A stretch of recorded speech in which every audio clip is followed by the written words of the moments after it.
고린도전서 13장 4절부터 7절로 사랑은 오래 참고 온유하며 투기하는 자가 되지 아니하며 자랑하지 않고 교만하지 않고 무례하지 않고 유익을 구하지 않고 성내지 않고 악을 생각하지 않고 불의를 싫어하고 진리와 함께 기뻐하고 모든 것을 참고 모든 것을 믿고 모든 것을 바라고 모든 것을 견딥니다. 완전할 수 없습니다. 사람은 이런 완벽한 사랑을 할 수 없습니다. 그렇지만 톱니바퀴가 서로 맞물려 돌아가듯이 자기가 좀 깎여 나가면서 서로 맞추어 나가는 것입니다. 그게 결혼 생활입니다. 남편은 존경을 먹고 살고 아내는 사랑을 먹고 산다고 그랬습니다. 여러분, 진짜입니다. 남자들은요, 여자가 존경할 때 그때 행복합니다. 여자는요, 남자가 나긋나긋하게 속삭여주고 사랑할 때 그게 그렇게 행복하대요.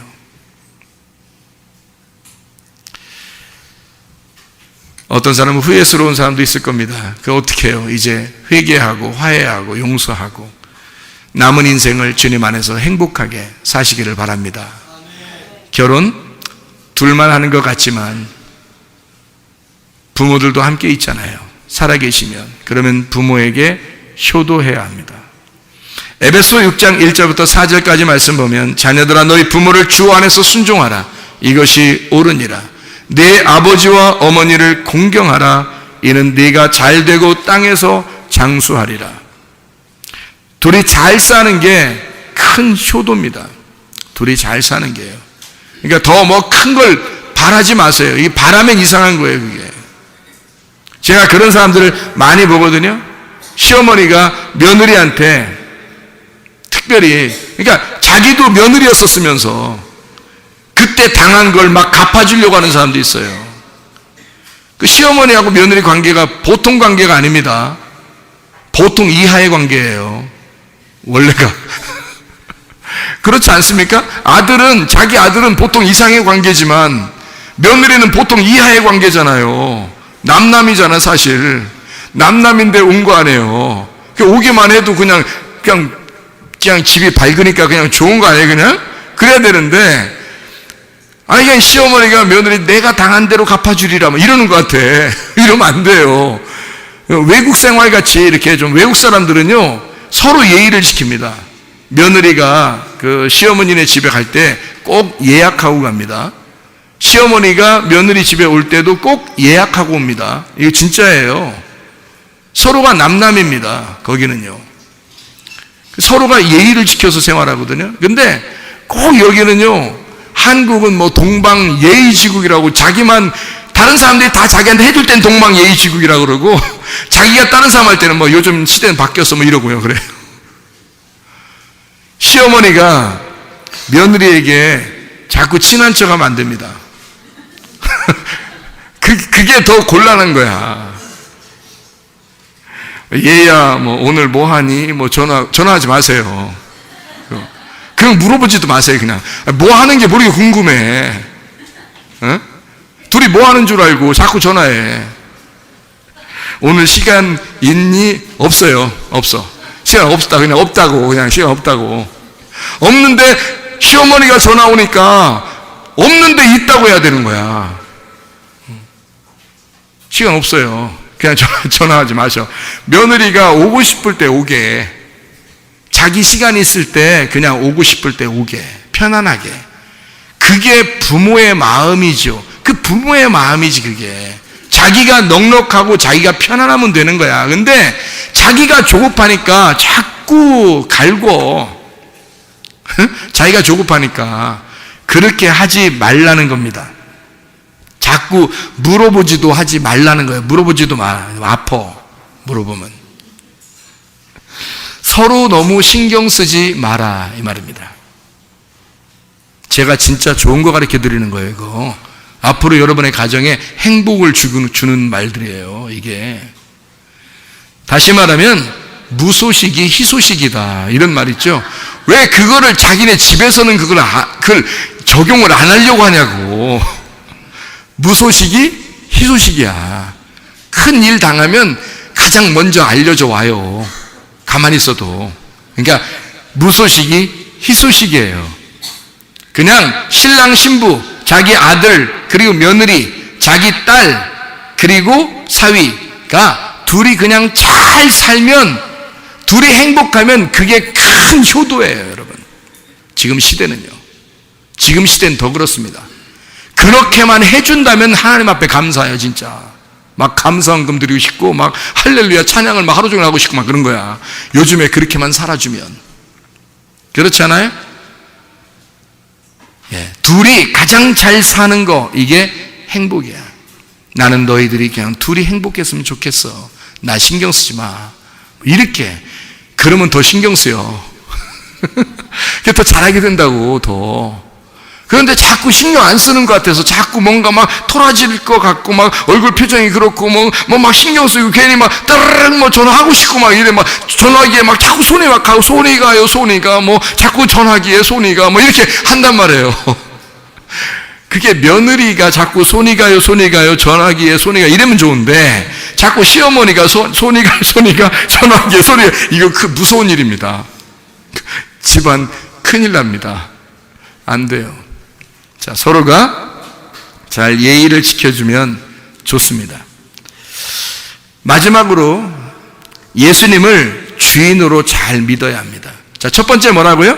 첫 번째는 둘이 하나 되어야 한다. 둘이 정말 하나가 되어야 된다. 그래서 결혼식 자체가 나의 죽음을 의미한다. 내가 죽어 상대방을 위해서 살려고 결혼하는 것이다. 그러니까 결혼식은 나의 장례식이다. 그것이 나의 새로 거듭난, 새로 태어난 삶이다. 그 생일이다. 내가 이제까지의 태어남이 아니라 새로 태어났어요. 내가 태어났습니다. 그걸 기념하는 날, 결혼, 장례, 생일은 같은 것이다. 첫 번째, 둘이 하나 돼야 된다. 두 번째 뭐라고요? 부모에게 효도하려는 마음을 가져야 된다. 부모에게 효도하려는 마음을 신랑 신부가 가져야 된다. 그런데 부모 입장에서는 어떻다? 신경 쓰지 마라. 무슨 말인지 알겠죠? 세 번째로는 예수님을 주인으로 잘 믿어야 합니다. 사도행전 16장 31절 말씀, 주 예수를 믿어라. 그리하면 너와 내 집이 구원을 얻으리라. 그랬습니다. 예수 믿지 않는 가정 행복하지 않습니다, 여러분. 될 수 있으면 교회와 하나가 되시기를 바라고, 될 수 있으면 하나님의 말씀과 하나가 되시기를 바라고, 될 수 있으면 하나님과 하나가 되시기를 바랍니다. 순전히 신랑 좋다고 신부 좋다고 둘만 쳐다보고 있으면요, 어느 날 문제가 생깁니다, 여러분. 근데 하나님 바라보면서, 말씀 바라보면서 교회 중심적으로 살게 되면요, 둘이 더 사랑하게 됩니다. 하나님이 그렇게 만들어 주셔요. 그런데 이런 원리를 잘 모르니까 사람들이 자기들만 잘 사랑하고 자기들만 나가서 행복하면 좋은 줄 알아요. 그렇지 않아요. 결혼이라는 그 자체가요, 성경에서 나온 겁니다. 결혼 안 하고 살아도 돼요. 안 하고 그냥 둘이 사랑하며 살아도 돼요. 이건 동물들 결혼식 하는 거 봤어요? 여러분? 동물들끼리 주례자 있고 신랑 신부 있어서 동물들이 원숭이끼리 3명이 이렇게 결혼하는 거 봤냐고. 막 하객들도 막 모아놓고, 에? 바나나 막 쌓아놓고서요. 결혼식 하는 거 봤냐고요? 없죠.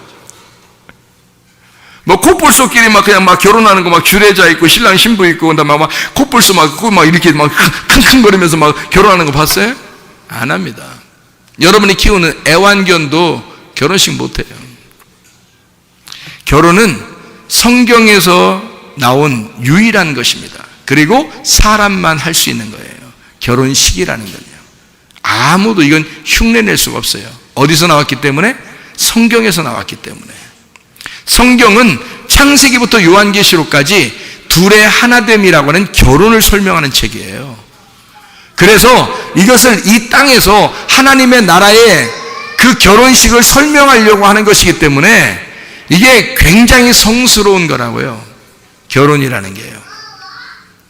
그래서 하나님 아버지가 결혼을 성경에서 창조해냈기 때문에요, 이 땅에서 하나님 아버지를 제대로 알고 하나님 말씀 중심으로, 교회 중심으로 결혼 생활하는 것만큼 아름다운 것은 없습니다, 여러분.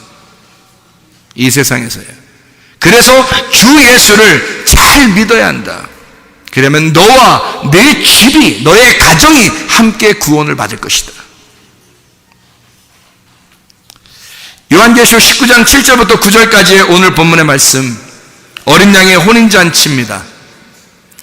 요한계시록 19장 7절 말씀 보니까 우리가 즐거워하고 크게 기뻐하며 그에게 영광을 돌리세. 어린 양의 혼인 기약이 이르렀고 그 아내가 예비되었다. 이랬습니다. 요한계시록 21장 2절 말씀에도 거룩한 성 새 예루살렘이 하나님께로부터 하늘에서 내려오니 그 예비한 것이 신부가 남편을 위하여 단장한 것 같더라. 성경에서 가르쳐주는 말씀입니다. 결혼이요. 주례자가 누굴까요? 주례자가 목사님이지 누구예요? 교회에서. 아니, 그게 아니라 하늘나라의 주례자가 누굴까요? 하나님입니다. 하나님이 주례자셔요. 그러면 신랑이 누구예요? 예수님 신랑입니다. 유일하게 우리는 예수님 바라보면서 가는 거예요. 신부는 누구예요? 나예요. 교회인 내가 신부입니다. 예수는 나만 쳐다보고 나는 예수만 쳐다보는 거예요. 신랑과 신부가 결혼식 하면서 둘만 쳐다보는 거 보셨죠? 그것보다 더 애틋하게 예수를 바라보셔야 합니다. 예수가 나의 유일한 신랑이시고 나는 그의 유일한 신부니까. 주님은 우리에게 그렇게 말씀합니다. 나의 사랑, 나의 어여쁜 자야, 일어나 나와 함께 가자. 나 갈 테니까 뒤에 따라와라. 이런 거 아니에요. 옛날 우리나라 조선시대처럼 양반이면 남편이 앞에서 뒷짐지고 어허 하면서 앞에 가면 뒤에 종처럼 말해요. 부인이 짐 다 들고서 이렇게 뒤에 따라가 종처럼 이렇게 하는 그런 시대 아닙니다. 그런 신랑 아니에요. 주님은 이런 결혼 문화, 이 시대의 문화까지도 다 바꿔버립니다. 성경 자체에, 성경에서의 결혼은 신랑이 먼저 이렇게 말합니다. 나의 사랑, 나의 어여쁜 자야, 일어나서 나와 함께 가자. 죽음에서 부활하여 네가 나를 위해서 죽겠다 그러니 일어나서 부활하여 나와 함께 가자.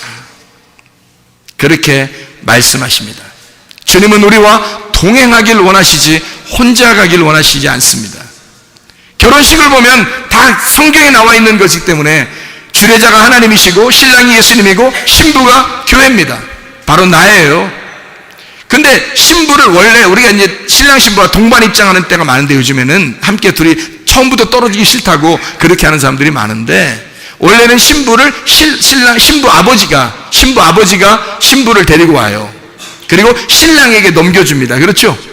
근데 먼저 어떻게 하냐면 신랑이 먼저 앞으로 가서 신랑 입장을 먼저 해요. 신랑 입장을 먼저 하고 그 다음에 신부가 아버지의 손에 이끌려서 옵니다. 그러면 신랑이 그냥 가만히 그 자리에 서서 신부가 자기 앞에 올 때까지 기다리나요? 아니면 밑으로 내려가나요? 밑으로 내려가죠? 밑으로 내려가서 인사를 합니다. 그죠? 이제까지 키워주셔서 고맙습니다. 이제 제가 키우겠습니다. 이렇게 되는 거죠?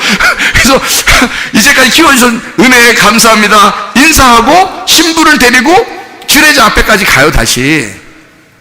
다 그렇습니다. 그렇죠? 그렇게 안 하면 저 신랑 이상해 뭐 다 그렇게 욕하죠. 다 그렇게 하게 돼 있어요. 그게 뭐냐면 성경하고 똑같은 얘기입니다. 신랑이 먼저 부활 승천하셔서 하늘나라에 올라가셨어요. 하나님에게. 그렇죠? 그리고 신부들이 다 준비되면 누가 데리고 가요? 신부 아버지가 내가 거듭나 태어날 때부터 지금까지, 나의 처음 아기 때 태어날 때부터 지금까지의 나의 모든 인생을 누가 보셨어요? 하나님의 성령이 내게 오셔서 그 아버지가 되셔서 나의 모든 필요와 나의 모든 부족한 것과 연약한 것과 나의 모든 삶을 일거수일투족을 다 보신 분이 하나님의 성령이셔요. 하나님의 성령이 나의 태어남과 나의 죽을 때까지를 인도하십니다. 그가 나의 아버지셔요. 하나님의 성령이 나를 신랑에게 인도하는 겁니다. 하나님의 성령이 그가 나의 아버지가 되셔서 신부의 아버지가 되셔서 신랑에게까지 데리고 가는 거예요. 그때 신랑이 신부가 오는 것을 봤을 때 그게 죽음입니다. 여러분의 죽음. 여러분의 죽음으로 신부가 올라오고 있는 걸 보았을 때 신랑이 어떻게 해요? 너무 다급해서 밑으로 내려옵니다. 내려와서 보세요.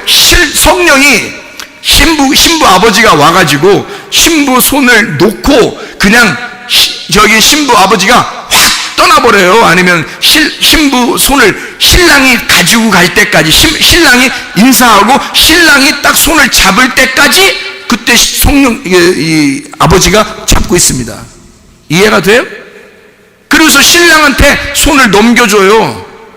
자세히 보셨나 모르겠어요. 저는 주례를 하기 때문에 자세히 보고 그렇지 않으면 가르치기도 하고 그러거든요. 신부 아버지가 손을 잡고 와서 신랑이 신부의 손을 잡을 때까지 손을 잡고 있습니다. 그리고 넘겨주는 거예요. 그러니까 예수 신랑에게 우리를 성령님이 넘겨줄 때까지요, 우리를 죽음으로 인도해서 끝까지 예수 하나님 어린 양의 영원한 혼인잔치에 이르를 때까지요, 우리를 손을 놓지 않습니다. 끝까지 우리를 아버지로서 데리고 가십니다. 그리고 신랑에게 넘겨주는 거예요. 그러면 주님께서 공중 재림하셔서 중간에 우리를 막 다급하게 주님이 오셔서, 우리 엘코마이라고 그래, 그거를. 주님의 재림, 엘코마이, 주님의 오심. 그것은 현재형이에요. 계속 뭐 앞으로 올 거다 이런 게 아니라 지금도 계속 우리에게 함께하고 싶어서 우리에게 오시는 거예요. 그걸 엘코마이라고 합니다. 주님이 우리에게 막 달려와서 우리를 안으시고 우리를 데리고 가셔요. 그게 어린 양의 혼인잔치입니다. 이게 성경에 나와 있는 결혼식의 샘플이에요. 이거를 위해서 지금 결혼식들을 하는 겁니다. 근데 이런 의미를 모르고 결혼식을 하면 의미 없죠. 자, 하나님 주례자 예수 신랑, 교회 신부, 내가 신부입니다. 성령 아버지가 들러리예요. 신부 아버지가 성령 아버지예요. 그래서 신랑에게 인도하시는 분입니다. 그러면은 결혼 선포하면은 꼭 뭘 해요? 결혼 선포하면 막 뭐 하잖아요. 어제 눈물 나더라고. 막 노래하는데 눈물 나더라고. 그 신랑 신부가 둘이 그 참 우여곡절 속에 하나님의 그 우연함, 하나님의 계획에 의하여 이들이 만나고 결혼까지 하는 그 모습을 제가 이렇게 생각을 해보니까 너무 눈물 나고, 그 하나님의 사랑, 그 하나님의 그 세밀한 그 배려하심을 내가 깨달으니까, 느끼니까 눈물이 나서 막 그렇더라고요. 마음이 뭉클하더라고요. 그 둘이 찬양하는데 당신만을 보겠소, 당신만을 사랑하겠소, 이렇게 서로 노래할 때 참 가슴이 뭉클하더라고요. 그렇게 둘이, 요즘에는 신랑 신부도 찬양하지만 사실 누가 있어요? 축가하는 사람들이 있잖아요. 축가하는 사람. 그럼 하늘나라에는 축가하는 사람 없을까요? 하늘나라에는? 누가 축가할까요? 누가 축가를 막 부르겠어요? 이 세상에서 노래를 따라할 수 없는 천사들, 그 천사들이 하늘나라에 축가하는 사람들입니다. 이게 성경에 있는 그대로예요. 결혼식이요. 사람들은 결혼 축하하러 구경하러 오지만 사실 구경만 하고 지옥 가면 아무 의미 없습니다. 이것은 성경에서 진짜 하늘나라의 결혼식을 가장 잘 설명하는 게 이 땅의 결혼식이기 때문이에요. 그래서 예수 믿고 천국 가는 것, 결혼식에 왔든 결혼식에 오지 못했든 예수 믿고 천국 가는 것, 그것이 가장 결혼 축하입니다. 여러분, 결혼 축하하러 왔다면 여러분이 예수 믿고 천국 가는 것만큼 결혼 축하가 어디 있습니까? 신랑 신부가 만나서 영원히 하늘나라에 산다는 것을 축하해 주는데, 내가 거기에 그 자리에 가서 하늘나라까지 따라가서 거기에서 함께 즐거워하는 것만큼 결혼 축하하는 진정한 축하가 어디 있겠어요? 이게 성경이라고요. 하나님 말씀. 하나님 우리를 부르시고 우리를 택하십니다. 왜요?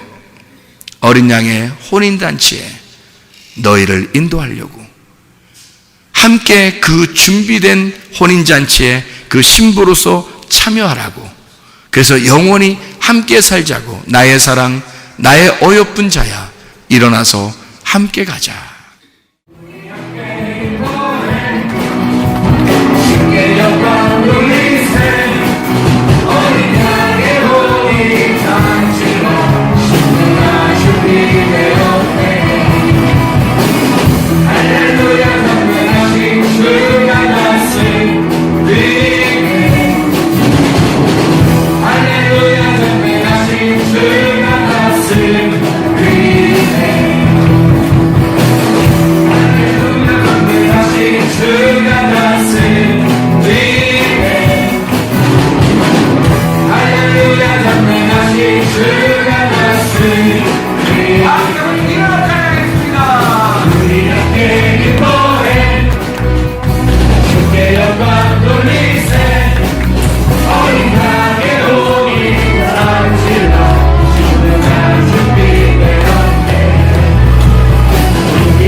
기도하겠습니다. 기도할 때 옆에서 손잡고 기도합니다. 하나님, 우리가 그리스도의 신부입니다. 어린 양의 혼인잔치에 참여하는 하나님의 백성들이 되게 하옵소서. 우리 교회의 성도들은 한 사람도 빠짐없이 하나님의 어린 양의 혼인잔치에 참여하는 그런 놀라운 축복 있는 그런 교회가 되게 하옵소서.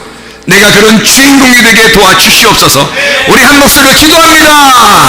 우리 하나님 아버지의 인도하시고 사랑하심을 믿습니다.